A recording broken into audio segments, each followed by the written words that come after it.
প্রজেক্টের গভর্নেন্স নিয়ে। তো গভর্নেন্সটা কি? গভর্নেন্স তো আমরা জানি যে আসলে যে কোনো বিষয় পরিচালনা, আমাদের সরকারি গভর্নমেন্টের যে গভর্নেন্স আছে, প্রত্যেকটা প্রতিষ্ঠানেও আছে গভর্নেন্স, প্রজেক্টও আছে। এটা হলো একটা ফ্রেমওয়ার্ক বা ফাংশন বা প্রসেস, যেটা আসলে প্রতিষ্ঠানের সবগুলি কাজ করার মাধ্যমে আমাদের গোলটাকে অ্যাচিভ করতে সহায়তা করে।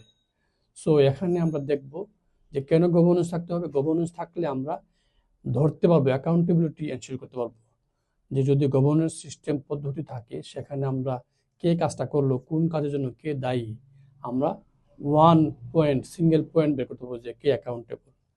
এবং আমরা প্রজেক্টের লাইফ সাইকেল অনুসারে আসলে আমাদের এই গভর্নেন্স চেঞ্জ হয়ে যেতে পারে। প্রিডিক্টিভের জন্য এক ধরনের গভর্নেন্স, আবার অ্যাডাপটিভ লাইফ সাইকেল হলে সেখানে আবার আরেক ধরনের গভর্নেন্স হবে। এটাও খেয়াল রাখতে হবে। তারপরে আমরা যাচ্ছি হলো, খেয়াল করতে হবে গভর্নেন্স যে করব, what kind of governance and how much. কারণ হোয়াট কাইন্ড অফ বললে আসলে আমরা ওই যে প্রিডিক্টিভে যাবো নাকি অ্যাডাপটিভে যাব, এটা মাথায় নিয়ে আগাতে হচ্ছে। আবার মনে রাখতে হবে যে টু মাচ গভর্নেন্স ভালো না। টু মাচ গভর্নেন্স মানে মানুষ খেপে যায়, স্টেক হোল্ডার নিতে চায় না। তো রিল্যাক্সড ওয়েতে কতটা রিল্যাক্সড হবেন সেভাবে আসলে আপনাকে এনগেজমেন্ট এবং গভর্নেন্স করতে হবে। এবং পিএমওকে খেয়াল করতে হবে যেন সে তার এই যে গভর্নেন্স সেটা align with the organisational policies, অর্গানাইজেশনের পলিসি আছে, পলিসির সঙ্গে যেন অ্যালাইন করে। তারপরে খেয়াল রাখতে হবে যে নানান ধরনের বাধা আসতে পারে, কনস্ট্রেন্ট আসতে পারে, সেগুলোকেও অ্যাড্রেস করতে হবে। হ্যাঁ, ওভারসাইট করার মাধ্যমে আমরা কাজটা করতে পারি। এবং সবচেয়ে বড় বিষয় হলো critical for managing internal and external business environment, change and deviations in budget, scope, schedule and resource and quality. আপনি গভর্নেন্স করবেন, কিন্তু আপনি কতটা টাইট দিবেন, কতটা মানে রিল্যাক্সে করবেন, ডিপেন্ড করতেছে আপনার বাজেট কতটা আছে, আপনার স্কোপ কি, আপনার স্কেডিউল কতটুকু আছে, রিসোর্স কি পরিমাণ আছে, কোয়ালিটি কি পরিমাণ চান। এই বিষয়কে মাথায় রাখি আপনাকে কিন্তু আসলে গভর্নেন্সের ফরম্যাটটা দাঁড় করাতে হবে। কারণ বাজেট ম্যানেজমেন্ট আসলে বড় বিষয়, গভর্নেন্সে বড় ধরনের এফেক্ট ফেলে আর কি। সো গভর্নেন্সের কম্পোনেন্টগুলো কি? গভর্নেন্স কখন কাজে লাগে? চেঞ্জ করার ক্ষেত্রে, কমিউনিকেশনে গভর্নেন্স লাগে, ডকুমেন্টেশন করা, ডিসিশন মেকিং করা, internal stakeholder alignment with the process requirement, তারপর review and approval of changes above project manager authority level. Project ম্যানেজারের অথরিটির বাইরে যদি যায় সেটা কিভাবে গভর্নেন্স হবে, ইস্যু আইডেন্টিফিকেশন করার পরে সেটা কিভাবে এসকেলেট করবেন, রেজলিউশন করবেন। এই প্রত্যেকটা ক্ষেত্রে আসলে গভর্নেন্সের প্রয়োজন হয়, বা এগুলিও গভর্নেন্সের কম্পোনেন্ট। তারপর বিভিন্ন স্টেজ বা ফেজ আছে, ফেজগুলি কীভাবে পার হবেন, প্রজেক্টের লাইফ সাইকেল কীরকম হবে, তার উপর ডিপেন্ড করে আসলে গভর্নেন্সের কম্পোনেন্ট চেঞ্জ হবে।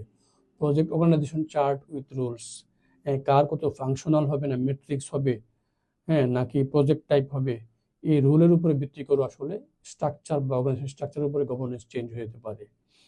এই বিষয়গুলো আমাদের খেয়াল রাখতে হবে, বিশেষ করে relationship among the project team, organisation group এবং এক্সটার্নাল স্টেক হোল্ডার্স, এই রিলেশনশিপ মেনটেন করাটাও আসলে গভর্নেন্সের পার্ট। অ্যাডাপটিভের ক্ষেত্রে আপনার যেটা করতে হবে, অ্যাডাপটিভ যদি প্রজেক্ট হয়, লাইফ সাইকেল হয়, সেই ক্ষেত্রে আপনি ডকুমেন্ট আউটপুটস অ্যান্ড এক্সপেকটেশনসটাকে আগে থেকে ঠিক রাখতে হবে। Clear view of project status থাকতে হবে। Define iteration and sprint expectations output, আপনার প্রতিটা ইটারেশনে কী চান সেটা ডিফাইন হতে হবে, প্রতিটা স্প্রিন্টে কী পরিমাণ চেঞ্জ চান সেটা ডিফাইন হতে হবে। Release tied to specific dates, যদি ডেট থাকে 7 দিন পরে পরে বা 2 সপ্তাহ পরে পরে, সেই ডেটটাকে আপনাকে মানতে হবে। তারপর real time monitoring of project output through daily stand up, real টাইমের মধ্যে যেন কাজটা হয়, মনিটরিংটা হয়, এটাও কিন্তু গভর্নেন্সের part. So iterative approach enable quicker and less costly identification of value based outputs than প্রিডিক্টিভ।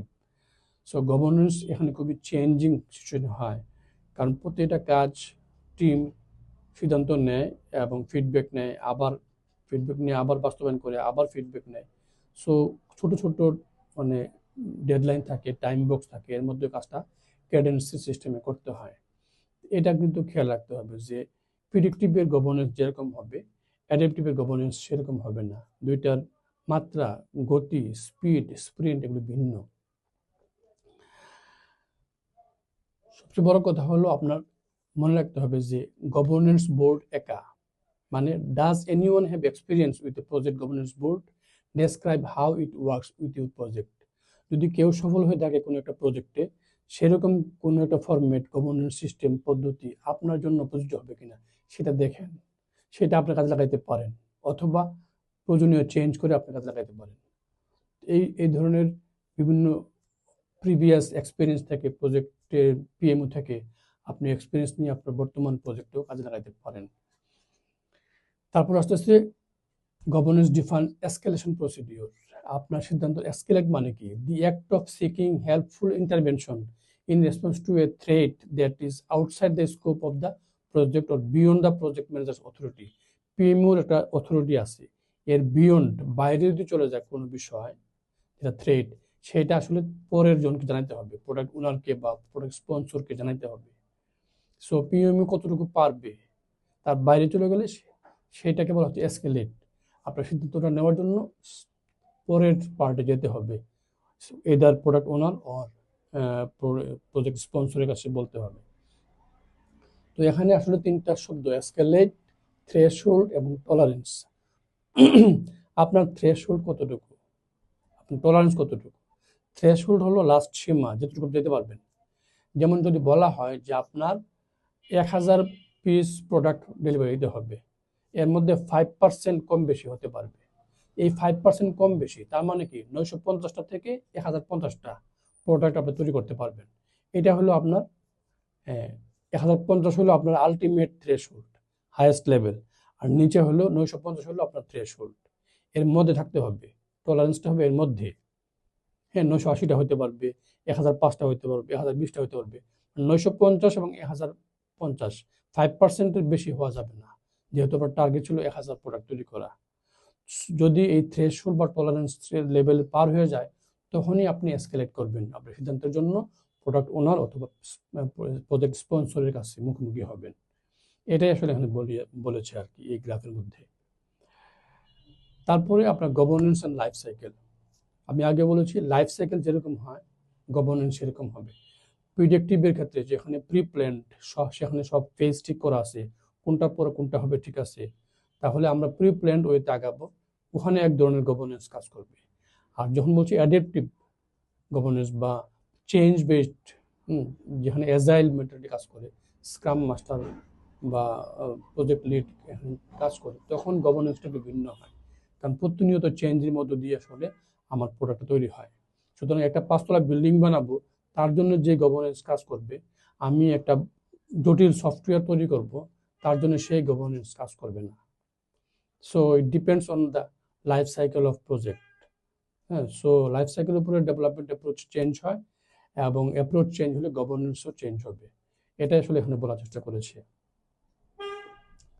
যদি প্রিডিক্টিভ হয়, কি হয়, দেখেন আমরা কাজটাকে স্প্লিট করে ফেলি।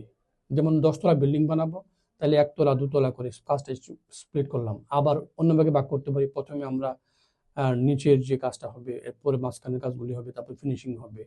অথবা আমরা ভাগ করতে পারি যে civil work, mechanical work, electric work and interior work, এরকমভাবে ভাগ করতে পারি।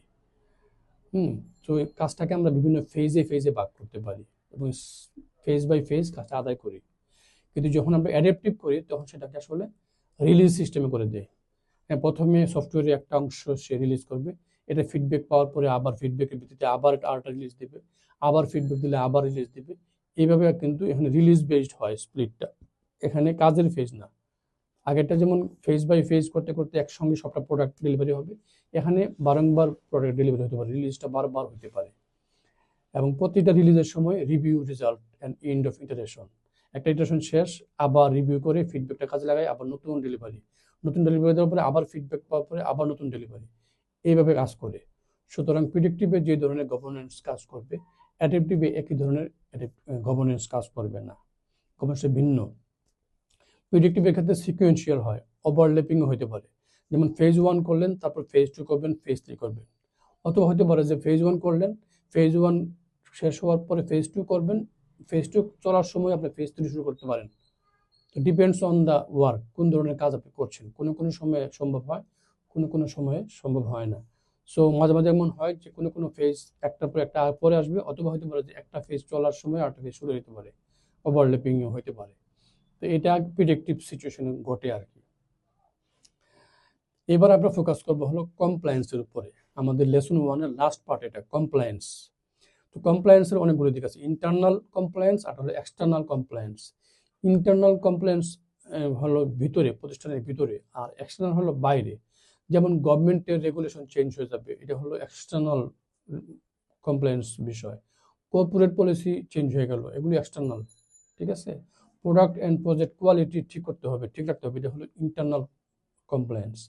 সো আমি যে প্রজেক্ট বা প্রোডাক্ট বা সার্ভিস দিব, সেটার আসলে ডেলিভারি দেওয়ার ক্ষেত্রে আমাকে কমপ্লায়েন্সটা খেয়াল রাখতে হবে, মানতে হবে। সো পিএমও মনিটরস কমপ্লায়েন্স এট অর্গানাইজেশনাল লেভেল। অর্গানাইজেশনের ভিতরে যে কমপ্লায়েন্স, এটা মেনটেন করে হলো পিএমও। আর যেগুলি এক্সটার্নাল, এগুলি আসলে প্রোডাক্ট ওনার এবং প্রজেক্ট স্পন্সর ডিল করে, তার ভীষণ মিশন সেভাবে সে ঠিক করে। সো আর একটা বিষয় হলো কোয়ালিটি, প্রোডাক্টের কোয়ালিটি ঠিক আছে কিনা, এটাও কিন্তু ইন্টারনাল একটা বিষয়। আমরা যে কমপ্লায়েন্সের রিকোয়ারমেন্টগুলো দেখি দুইটা, একটা হলো লিগাল ও রেগুলেটরি, আর একটা হলো কোয়ালিটি। লিগাল ও রেগুলেটরির মধ্যে আছে কি, যেমন ধরেন স্পেসিফিক প্র্যাকটিস আছে, প্রতিষ্ঠানের স্ট্যান্ডার্ড আছে, প্রাইভেসি লজ আছে, হ্যান্ডেলিং অফ সেন্সিটিভ ইনফরমেশন থাকতে পারে যেটা প্রকাশ করা যাবে না, এই বিষয়গুলি প্রতিষ্ঠানের ভিতরে আছে, এগুলো হলো লিগাল রেগুলেটরি। আর একটা হচ্ছে কোয়ালিটির দিক থেকে, টেইলর টু ইউর প্রজেক্ট। আমি প্রোডাক্টটাকে দিব, সার্ভিসটাকে দিব, সেটা কি কোয়ালিটির হবে, সেটার একটা মেজারমেন্ট লেভেল আগে থেকে বলা থাকবে এবং সেই অনুসারে আমাকে প্রোডাক্টটা দিতে হবে। সো এই যে রেগুলেটরি হোক, লিগাল হোক, এক্সটার্নাল হোক, ইন্টারনাল হোক, কোয়ালিটি যে আমি মেনটেন করব বা এই কমপ্লায়েন্স যে সুরক্ষা যে রাখবো আমি, এটা আসলে মানে একদম কাজ শেষ হয়ে যাওয়ার পরে যদি আপনি শুরু করেন, চেক করেন, তাহলে মারাত্মক ভুল হবে, কারণ তখন আপনার আর সময় থাকবে না, প্রচুর কষ্ট হবে। বরং যখন আপনি কাজটা করবেন তখনই খেয়াল রাখতে হবে। এই জন্য বলা হচ্ছে treat compliance as a objective, মানে always proactively track and manage risk of compliance requirements. Always be prepared to perform quality audits. নিজেরাই অডিট করবেন, চেক করবেন যে ঠিক আছে কিনা। Continuously validate legal and regulatory compliance for deliverables. ডেলিভারেবলসের জন্য আগে থেকেই আপনি লিগাল এবং রেগুলেটরি ফ্রেমওয়ার্কগুলি আগে থেকে দেখবেন। Check compliance before the end of the project to avoid transferring issues. আপনার প্রজেক্ট শেষ হওয়ার আগেই কমপ্লেন্সগুলি দেখতে হবে, কাজ শুরুর আগেই খেয়াল রাখতে হবে। সো অলওয়েজ রেজিস্টার মেনটেন করতে হবে, চেক করতে হবে, রিচেক করতে হবে, অডিটিং করতে হবে, করার মাধ্যমে আমরা রেসপন্স করার মাধ্যমে এই কমপ্লেন্সগুলিকে সুরক্ষা দিব, কমপ্লেন্স মানবো আর কি। তো কমপ্লেন্সের মধ্যে আসলে অনেকগুলি ক্যাটাগরি করা যায়। একটা হলো এনভায়রনমেন্টাল রিস্ক। এনভায়রনমেন্টাল কিছু ঠিক থাকতে পারে, যে প্রজেক্ট বা প্রোডাক্ট বা কাজ করছেন তার সঙ্গে কানেক্টিং এনভায়রনমেন্টাল রিস্ক থাকতে পারে। Work place health and safety, যারা এমপ্লয়ি কাজ করছে তারা যে পরিবেশে কাজ করে, যেমন গার্মেন্টস ফ্যাক্টরিতে, এটা খুব important. Ethical and non corrupt practices থাকলে সেটাও ইম্পর্টেন্ট, বাইরেরা কিনবে না তখন। এথনিক নন, তারপরে সোশ্যাল রেসপন্সিবিলিটি। সোশ্যাল রেসপন্সিবিলিটি হচ্ছে আপনার সিএসআর আছে কিনা প্রতিষ্ঠানে, সেটাও মানতে হবে। কোয়ালিটি ফুললি মেনটেন হচ্ছে কিনা, হ্যাঁ, প্রসেস মানা হচ্ছে কিনা, কোনো রিস্ক থাকলে সেটা অ্যাড্রেস করা হয়েছে কিনা।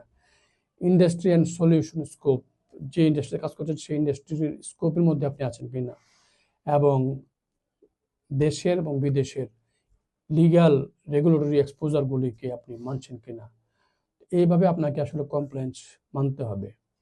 সো 5টা বেস্ট প্র্যাকটিস আছে এই কমপ্লেন্সের জন্য। একটা হলো ডকুমেন্টেশন, অলওয়েজ ডকুমেন্টেশন করবেন, সবগুলি একটা চেকলিস্ট রাখবেন, তাহলে ভুল হবে না। যা করছেন সেটা ডকুমেন্টেশন রাখবেন। রিস্ক প্ল্যানিং করে আগে থেকে প্রায়োরিটাইজ করে কমপ্লেন্সের একটা রিস্ক প্ল্যানিং করে রাখবেন। প্ল্যানিং করে কাজ করলে সে ভুলটা হবে না। কমপ্লেন্স কাউন্সিল একটা টিম করে দেবেন, কোয়ালিটি টিম অথবা audit specialist team, legal team বানিয়ে দিলে ওরাই এগুলি দেখবে। লিগাল টিম লিগাল বিষয়টা দেখবে, কোয়ালিটি টিম কোয়ালিটি বিষয়টা দেখবে, এভাবে টিম করে দিতে পারেন। এটা বলা হচ্ছে কমপ্লেন্স কাউন্সিল। তারপর হচ্ছে কমপ্লেন্স অডিট, ফর্মাল প্রসেস দাঁড় করে দেওয়া, যে আপনি কাজটা করবেন আর একটা অডিট টিম থাকবে, second audit team, internal audit হতে পারে, এক্সটার্নাল অডিট হতে পারে, অডিট টিম থাকা। কমপ্লেন্স স্টুয়ার্ডশিপ, সবচেয়ে বড় কথা হলো যে প্রজেক্ট টিম কাজ করবে এটা তার দায়িত্ব, সে অলওয়েজ ভিজিলেন্ট থাকবে, অলওয়েজ রেসপন্সিবল ফিল করবে, যাতে কোনোভাবে কোনো ধরনের নন কমপ্লেন্স না ঘটে। সো এই কমপ্লেন্স থ্রেট থাকবে, এরপর আমাদেরকে আসলে কোয়ালিটি পলিসি তৈরি করে নিতে হবে এবং সে অনুসারে এই 5টা বেস্ট প্র্যাকটিস করার মাধ্যমে আমরা আসলে ইনভেস্টিগেট করতে পারি। যদি কোনো কিছু ঘটে যায়, কিভাবে কমপ্লেন্সটাকে আমরা ইনভেস্টিগেট করব, যে কমপ্লেন্স হয়েছে কিনা না হয় নাই। এখানে কয়েকটা প্রশ্ন করলে আমরা বুঝতে পারবো where who in the organisation handles compliance. Compliance আসলে কারা দেখে প্রতিষ্ঠানে? টিম আছে আলাদা, অডিট টিম আছে, সেপারেট লিগাল টিম আছে। গুড। হোয়াট লিগাল ও regulatory requirements impact the organisation. কোন ধরনের law, rules, policies and impact ফেলে সেগুলি তালিকা আছে কিনা। And for example workplace safety, data protection, requirements of professional membership, এগুলি আগে চেক করতে হবে। What is the organisation's quality policy. প্রতিষ্ঠানের নিজস্ব কোয়ালিটি পলিসি আছে কিনা সেটা দেখতে হবে। Are the team and stakeholders aware of compliance matters. আমার প্রজেক্ট টিমের প্রত্যেকটা মেম্বার এই কমপ্লেন্স সম্পর্কে ধারণা রাখে কিনা, অ্যাওয়্যার কিনা, ওয়াকিবহাল কিনা, সেটাও খেয়াল রাখতে হবে। এইটুকু হলো আমাদের কমপ্লেন্সের আলোচনা। ধন্যবাদ সবাইকে। আসসালামু আলাইকুম।